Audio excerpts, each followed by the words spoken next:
বিসমিল্লাহির রহমানির রহিম। আজ অনেক দিন পর আপনাদের সাথে চিকেন ফ্রাই যে রান্না নিয়ে আসছি। কিছু কথা বলবো, কিছু দুঃখের কথা শেয়ার করব, সব কিছু করবো। এখানে আমি মুরগি নিয়েছি পুরো একটা, সাথে লবণ। এখানে আমি এমন কোনো মশলা ব্যবহার করি নাই, মরিচের গুঁড়া। তারপরও খেতে খুবই মজা এবং ইয়ামি হয়েছে। হলুদ তারপরে দিয়ে ভালো মতো মেখে, কারণ আমি মরিচের গুঁড়াটা একটু বেশি দিয়েছি, জাল জাল হবে ওটার জন্য, যেহেতু আপনার ব্রয়লার। এখানেও ধনিয়া আর জিরার গুঁড়ি, সাথে আমি অ্যাড করেছি হোমমেড চিকেন মশলাটা, আমার নিজেরই বানানো।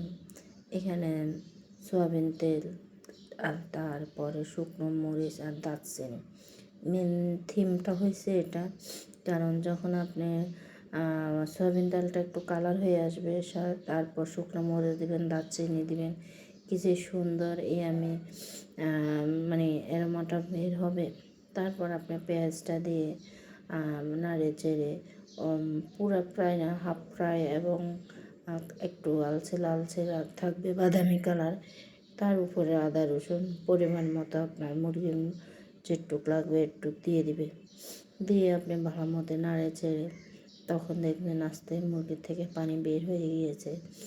আমি এখানে বেশি পানি অ্যাড করব না, তাই কষানির ভিতরে আমার থেকে যেন লাগছে একটু লবণটা কম হবে, তাই কারণ আমি লবণটা একবারে দিয়েছি। হয়তো এখানে আমি একটা আলু দিয়েছি, কারণ আমার পিচ্চি আছে, আপনারা সবাই জানেন, ওটার জন্য। তারপর আমি ঢাকনা দিয়ে একবারে পানি ব্যবহার করছি। এটার পরোটা এবং লুচি দিয়ে এবং সাদা ভাত দিতে খেতে খুব